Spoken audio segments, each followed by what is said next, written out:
Bonjour à tous, ici Rémi d'Expat Charmant. On se retrouve à nouveau pour un React. On va réagir un petit peu à encore des conseils pour séduire des femmes. On va voir un petit peu ce que ça donne. Comme d'habitude, le but c'est de débunker un petit peu ce qui est dit sur internet d'un point de vue psychologique, psychologie comportementale, cognitive. Est-ce que ça fait sens? Est-ce que ça fonctionne réellement? Parce qu'encore une fois, on sait ce que les techniques valent. Elles sont intéressantes dans un système ou en tout cas une approche qui est authentique, qui s'adapte à nous, à voir est-ce qu'elle s'approche ou elle s'adapte à toutes les femmes. Donc, c'est parti. Séduction pour hommes, 3 techniques infaillibles pour séduire n'importe quelle femme. Bonjour à vous, ici Stéphanie, j'espère que vous allez merveilleusement bien aujourd'hui. Alors dans cette vidéo, je vais vous parler de 3 techniques infaillibles, absolument sûres, qui sont basées évidemment sur de la séduction éthique, qui est à l'opposé de la séduction de manipulation, donc de la séduction éthique, pour pouvoir séduire des femmes, c'est-à-dire séduire une femme ou plusieurs femmes, ça dépend de votre objectif que vous voulez atteindre dans votre vie amoureuse. Mais l'objectif est vraiment, ici dans cette vidéo, de vous partager ces techniques pour que vous ayez bien plus de succès dans votre vie sentimentale. Alors c'est parti, quelle est cette première technique ? Alors la première technique est que, avant même d'aborder une femme, vous devez vraiment savoir comment fonctionne la femme. Ça c'est la base de la base. Et bien que j'en parle déjà dans d'autres vidéos, je ne peux pas parler de ces techniques infaillibles sans évoquer ce premier point. Vous devez savoir comment fonctionne une femme si vous voulez réellement avoir du succès avec les femmes. Vous ne pouvez pas faire autrement. C'est comme si vous me disiez « Stéphanie, je veux passer un examen de physique quantique, mais je n'ai jamais étudié la physique quantique. » Et moi je vais vous dire « Eh ben c'est bien, l'espoir fait vivre. Vas-y fonce, tu vas te prendre le mur à 300 km/h et puis une fois que tu te seras bien mangé le mur et que ça fera bien mal, eh bien tu te diras, tu te relèveras, parce que c'est comme tout être humain, on se relève à chaque fois de chaque chose, et tu te diras « Ah, ben, je vais refaire cet examen de physique quantique, mais cette fois-ci, je vais étudier avant. » Super, bravo. Et pour la séduction, c'est la même chose. Combien de baffes vous allez devoir encore vous prendre avant de comprendre ceci? Comment voulez-vous avoir du succès dans votre vie amoureuse si vous voulez aborder des femmes, mais que vous ne connaissez rien au fonctionnement féminin? Et ça ne peut pas marcher, on est d'accord sur ce point-là. Ça ne peut pas fonctionner. Donc, la première technique est d'en savoir plus sur le fonctionnement des femmes. C'est-à-dire, quels sont les désirs des femmes? Qu'est-ce que désire une femme? Quels sont les critères inconscients qu'elles vont chercher à valider au premier rendez-vous? Et quand je parle de premier rendez-vous, c'est au moment où elles rencontrent l'homme pour la première fois. Quels sont ces critères? Petite pause ici. Bon, une des choses qui sont, je dirais, intéressantes, effectivement, il faut connaître la femme jusqu'à preuve du contraire pour pouvoir communiquer avec elle, comme il faut savoir se connaître pour pouvoir, en fait, de base, communiquer par rapport à soi et être soi-même. Donc là, rien de nouveau sous le soleil, effectivement, c'est un rappel qui doit faire du bien, je pense, à certains hommes. Là, elle a mentionné un petit peu en passant justement la partie désir inconscient des femmes. Effectivement, il y a une différence fondamentale entre ce que les femmes disent désirer d'un homme qu'elles rencontrent et ce qu'elles désirent réellement, ou au-delà de ça, en fait, ce qui va être important pour elles chez un partenaire versus ce qui va les attirer en premier lieu. Et généralement, il y a un petit peu cette mécompréhension, elles vont commencer à décrire ce qu'elles veulent d'un partenaire plutôt que d'écrire ce qui les attire réellement chez un homme en premier lieu. Donc il y a cette subtilité à faire attention. Et c'est pour ça qu'idéalement, je ne recommande pas d'écouter les conseils de femmes par rapport à comment communiquer avec des femmes. Parce que les femmes communiquent entre femmes ou avec d'autres femmes d'une manière très différente dont un homme devrait communiquer avec une femme pour pouvoir faire sentir son intérêt, notamment. Donc bon, continuons pour voir un petit peu ce que ça donne. Critères inconscients qu'elle cherche à valider. Et ça, vous devez le savoir, tout ça. Si vous ne savez pas ça, comment voulez-vous marquer des points avec une femme? C'est impossible. Donc la première technique, qui n'est pas une technique de manipulation, vous avez vu, on ne cherche pas à manipuler une femme. On cherche simplement à mieux comprendre les femmes, comme si vous passiez un examen de physique quantique. Vous voulez connaître le sujet de la physique quantique pour pouvoir réussir l'examen. Et bien là, c'est la même chose. Vous voulez connaître les femmes pour pouvoir réussir à avoir du succès avec les femmes. La deuxième technique infaillible pour séduire une femme est de ne jamais aborder une femme en parlant de son physique, mais toujours aborder une femme, c'est-à-dire en utilisant une accroche avec la femme, en parlant de votre environnement, c'est-à-dire de l'environnement dans lequel vous vous trouvez au moment où vous abordez la femme. Donc vous n'allez jamais faire une accroche sur son physique, ça veut dire que vous ne faites jamais de compliments sur son physique. Vous ne cherchez jamais à aborder une femme en faisant un compliment sur le physique d'une femme. Jamais, c'est à bannir, c'est à proscrire définitivement dans votre vie. Ne faites plus jamais ça si vous le faisiez jusque-là. Voilà, j'ai une pause. Je dirais que ce n'est pas vrai. Ce n'est pas vrai du tout. Parce que dès le moment où on dit toujours ou jamais, de base, c'est une erreur qu'on fait. Bon là, c'est un raccourci en même temps et c'est pour faciliter quand même la tâche à la majorité des hommes. Effectivement, je pense que les hommes qui doivent consulter ces vidéos sont les hommes qui sont entre 30 et 50 ans, ou ont entre 30 et 50 ans. Donc, à ce moment-là, effectivement, c'est peut-être plus pertinent, mais ça ne veut pas dire toujours jamais. Voilà, ça ne veut pas dire ne jamais complimenter une femme sur son physique, surtout en premier lieu, et uniquement contextuellement, c'est-à-dire par rapport à son environnement. Non. Il y a des approches et des manières. Imaginons que la femme en question en tout cas, est physiquement très attirante. Il s'agira de potentiellement faire ce qu'on appelle un backhanded compliment, ce qui pourrait aussi être appelé un egg, on pourrait dire. J'avais donné un exemple l'autre jour par rapport à ça. C'était, je suis venu te voir parce qu'effectivement, la première réaction que j'ai eu en te voyant, je n'ai pas eu envie de vomir. Là, on pourrait se dire, waouh, c'est complètement fou, c'est hardcore, jamais je pourrais dire ça. Pourtant, ça a très bien fonctionné. Et ça a suscité l'attention directement, parce que c'est quelque chose d'extrêmement peu employé, disons. C'est pour montrer, justement, c'est un compliment qui est par rapport à l'apparence physique, fondamentalement, mais c'est un compliment qui est fait à l'envers. Donc ça peut fonctionner. En fait, c'est toute une question du contexte. Donc il faut éviter de créer des généralités dans ce sens-là, parce que ça n'a pas de sens. Ça n'a pas de sens. Là, encore une fois, ça va dépendre si jamais la demoiselle, par exemple, on va dire, ouais, elle est plutôt timide, plutôt introvertie.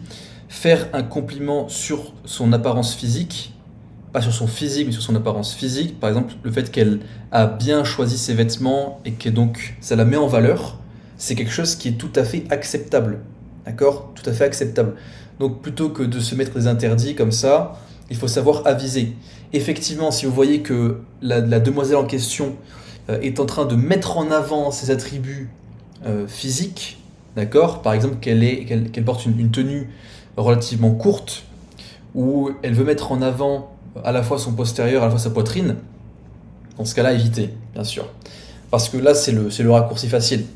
Elle se montre comme ça, elle cherche la validation, donc si vous lui donnez, ça va avoir l'effet inverse. Et c'est complètement contre-productif de base sur l'interaction et sur le long terme. Voilà. Donc, dans ce cadre-là, bien sûr, ça sera à éviter. Mais, encore une fois, faire attention de ne pas s'y méprendre, c'est contextuel. Contextuellement, on va pouvoir sentir si, oui ou non, on peut faire un compliment sur l'apparence physique. Maintenant, si jamais ce n'est pas le cas, on peut en faire un plutôt sur la manière qu'elle a de se tenir, son énergie. Moi, ce que je dis aussi beaucoup, c'est par rapport à l'énergie. Tout simplement. On continue. Donc ne le faites pas, mais par contre, utilisez un élément de votre environnement. C'est-à-dire, vous la rencontrez au supermarché, et bien utilisez une accroche qui parle de un produit que vous recherchez, ce qu'elle a dans son caddie, de la file d'attente qui est à la caisse, du magasin qui est ouvert le dimanche ou qui n'est pas ouvert le dimanche, du temps qu'il fait, est-ce qu'il fait chaud, est-ce que la musique qui passe à ce moment-là au supermarché est sympa, est-ce qu'elle connaît la musique, bref, n'importe quel élément qu'il y a dans l'environnement dans lequel vous vous situez tous les deux au moment de la rencontre, vous utilisez cela comme une accroche. Par exemple, vous êtes dans une file d'attente, parlez du vendeur, parlez du temps d'attente, parlez du temps qu'il fait. Peu importe. L'important, c'est simplement l'accroche. Et l'accroche, si elle est banale, ce n'est pas grave. Par contre, si elle porte sur son physique, c'est très grave. Vous ne marquez pas de point à ce moment-là. Mais si vous utilisez une accroche qui est juste une phrase, une question, qui porte sur l'environnement, vous avez donc un élément qui vous rassemble tous les deux. Et vous êtes en train de lui montrer que vous êtes dans la même situation qu'elle. Vous êtes au même endroit qu'elle. Vous partagez la même chose qu'elle. Et enfin, la troisième technique. Avant de prendre sur ça, oui. Bon, là, pour le coup, effectivement, c'est pertinent. Elle parle du contexte de l'environnement, oui. Pas grand-chose à redire à ce niveau-là. Le seul point important qu'il faudra noter, c'est que en réalité, on pourrait se dire qu'une accroche banale peut faire l'affaire. Ça dépend encore une fois du type de femme que l'on va aborder, bien sûr. Mais sauf si, voilà, si le type de femme que vous allez aborder, fondamentalement, en apparence, va être... alors c'est un petit peu dur à dire, on va un petit peu nuancer le propos, mais va être inférieur à vous physiquement d'après les standards culturels. Voilà, d'accord? Donc si on prend les standards culturels qu'on les note, entre 0 et 10, on ne parle pas de quelque chose de subjectif de personne, mais vraiment de culturel, à l'échelle d'une culture. Et que elle est en dessous de vous sur cette notation, en termes de nombre de points. Dans ce cas-là, oui, une accroche banale va faire l'affaire. Maintenant, si jamais elle est soit au même niveau, soit au-dessus de vous, ça demande un peu plus de recherche. C'est-à-dire d'être un peu plus original. Important. Infaillible pour séduire une femme que je vais partager juste après ceci. Si vous n'avez pas encore passé le quiz parce qu'il est gratuit, et vous allez répondre à le score que vous justement encore plus attractif. Cette troisième technique infaillible pour pouvoir séduire une femme, c'est de ne jamais parler de vous lorsque vous abordez une femme, lorsque vous voulez draguer une femme, lorsque vous voulez séduire une femme. Vous ne faites pas la conversation en parlant de vous. Vous faites la conversation en lui posant des questions sur elle, en écoutant sa réponse et en rebondissant sur sa réponse avec une nouvelle question. Vous voulez parler d'elle, la faire parler elle, vous voulez que ce soit elle qui réponde à vos questions, vous voulez garder le lead sur la conversation et donc vous posez des questions sur elle. Vous ne parlez pas de vos passions, vous ne parlez pas de vos hobbies, vous ne parlez pas d'autre chose. Vous utilisez simplement technique numéro 2, une accroche qui peut être très banale et c'est ok, juste une phrase pour accrocher et ensuite vous posez des questions sur elle. Vous voulez vous intéresser sincèrement à elle, savoir qui elle est. Qui elle est, qu'est-ce qu'elle fait dans la vie, pourquoi elle est là où elle est au moment où vous l'abordez. Et quand vous savez ça, et que vous mettez en place ces 3 techniques, c'est-à-dire technique numéro 1, comprendre le fonctionnement des femmes. Technique numéro 2. Pose là. Là pareil, bon, accroche banale et en plus conversation qui ne tourne que autour d'elle, c'est la meilleure manière une fois qu'on a pris son contact de ne pas pouvoir la revoir. Encore une fois, sauf, et là je précise, sauf si d'un point de vue strictement, on va dire apparence, encore une fois ça aurait été assez dérogatoire, mais d'un point de vue strictement apparence, on est, on va dire, au-dessus d'elle sur les standards culturels, donc on est littéralement reconnu comme étant au-dessus d'elle. Autrement, elle a beaucoup de choses qui retiennent son attention, et effectivement si on ne fait parler que d'elle, mais qu'on n'a pas évoqué de choses par rapport à nous, qu'est-ce qui nous rattache à elle fondamentalement? Qu'est-ce qui pourrait lui donner envie de nous répondre par message, déjà même ne serait-ce que de nous donner son numéro de téléphone, sachant qu'elle ne sait rien de nous, et encore plus loin que ça, juste de nous revoir. Ça rend la chose extrêmement compliquée. Donc plutôt que de polariser en lui disant encore une fois qu'il ne faut pas parler de soi, ne parlez pas du tout de vous, bon, il faut bel et bien garder le lead, il faut bel et bien faire en sorte de poser des questions, de l'amener à parler d'elle pour en savoir plus sur elle, pour avoir plus de contexte, pour pouvoir rebondir, oui. Mais, je dis bien mais, il s'agira de manière impérative que de glisser à des moments, donc des références un petit peu à notre vie, à ce que l'on fait, à qui on est, pour donner du contexte et lui permettre de se rendre plus familière avec nous, en fait de lui donner de la familiarité. Pas à 100%, pas être ultra transparent et tout lui dire par rapport à notre vie, du fait qu'on a un chien, un enfant, je ne sais quoi, non. Par contre, contextuellement, lui donner à des moments du contexte, comme je le disais, par rapport à soi. Si on ne le fait pas, ça risque de rendre l'interaction très compliquée. En fait, on devient juste un psychologue ou alors un vendeur. Et habituellement, ça va avoir un effet adverse. Donc, il faut qu'il y ait un équilibre. C'est super important. Bien sûr, naturellement, on va venir vous poser des questions dans la mesure où elle s'intéresse à vous quand vous lui parlez. Si jamais vous s'intéresse vraiment à vous, c'est un des marqueurs qui indique comme quoi elle s'intéresse à vous. Mais au-delà de ça, il va être important de glisser par soi-même justement des réactions en donnant du contexte aussi par rapport à soi, en rebondissant par rapport à notre vie, de manière très naturelle, sans bien sûr faire des moi-je tout le temps. Hein, encore une fois, il faut savoir doser. Et en dosant, on peut atteindre de très bons résultats. Mais bon, Là, on polarise un petit peu trop quand même les interactions hommes-femmes. C'est beaucoup de généralités. Effectivement, ça peut faire sens, mais dans certains contextes, au-delà de ça, il s'agira vraiment de faire attention à avoir une interaction qui sera naturelle. C'est-à-dire, on peut poser des questions, etc. On peut jouer un jeu, mais ça ne peut pas être constant. D'accord? Il y a un équilibre à avoir, il y a de la polarité à créer au sein de l'interaction pour faire en sorte de conserver l'attention de la demoiselle et lui donner notamment envie de nous revoir. D'accord? Parce qu'on est un être humain, on n'est pas une machine. Donc il faut lui montrer qu'on est un être humain. Et en faisant que lui poser des questions, c'est une interview. C'est un interrogatoire. Ce n'est pas une interaction entre un homme et une femme qui veulent se chercher pour potentiellement créer plus. Donc faites vraiment attention.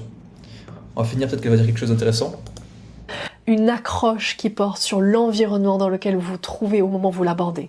Et technique numéro 3, toujours poser des questions à propos d'elle pour en savoir plus sur elle. Quand vous utilisez ça, je peux vous assurer que vous pouvez séduire n'importe quelle femme, vous allez avoir du succès avec les femmes. Sur ce, si vous avez aimé le contenu de cette vidéo... Ok, rien de plus. Bon, technique infaillible, non. Du coup, pas infaillible, parce que pour qu'elle soit infaillible, il faut qu'elle marche à chaque fois. Et là, ça ne marche pas à chaque fois. Donc, malheureusement pas. Ça donne quand même, encore une fois, hein, je ne veux pas non plus polariser, justement, je dois être capable de nuancer par rapport à ce qu'elle dit. Ça a du sens dans certains contextes, mais pas constamment, tout le temps, et de manière infaillible, pas du tout. Donc, faites attention, justement, en consultant ce genre de contenu, à bien, on va dire, prendre des pincettes en apprenant ou en appliquant ce qui est dit, parce que, rappelez-vous d'une chose, rien ne sert de principe, tout est une question de circonstance, déjà, premièrement.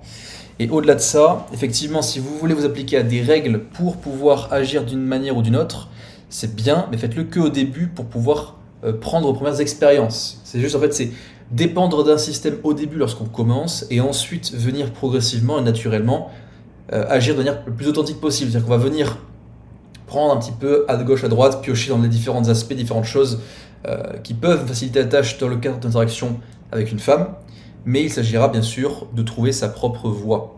Et c'est dans tous les cas ce que je prône personnellement, plutôt que de chercher à, par exemple, être comme moi, en tout cas dans les approches dont je parle sur la partie séduction de ma chaîne. Il s'agira d'essayer, de tester par soi-même un petit peu différentes choses et de trouver ce qui colle le plus à nous, parce qu'encore une fois, c'est notre propre style, c'est notre style authentique qui aura le plus de résultats. Bien sûr, si vous avez aimé cette vidéo, n'hésitez pas à vous abonner, à liker si vous en voulez plus dans ce format. Et au-delà de ça, si vous voulez encore une fois en savoir plus, bien sûr, n'hésitez pas à rejoindre mon canal Telegram dont le lien est en description, où je fais des analyses beaucoup plus poussées, beaucoup plus avancées, et notamment de rendez-vous. Voilà. À bon entendeur, c'était Rémi. Bon courage.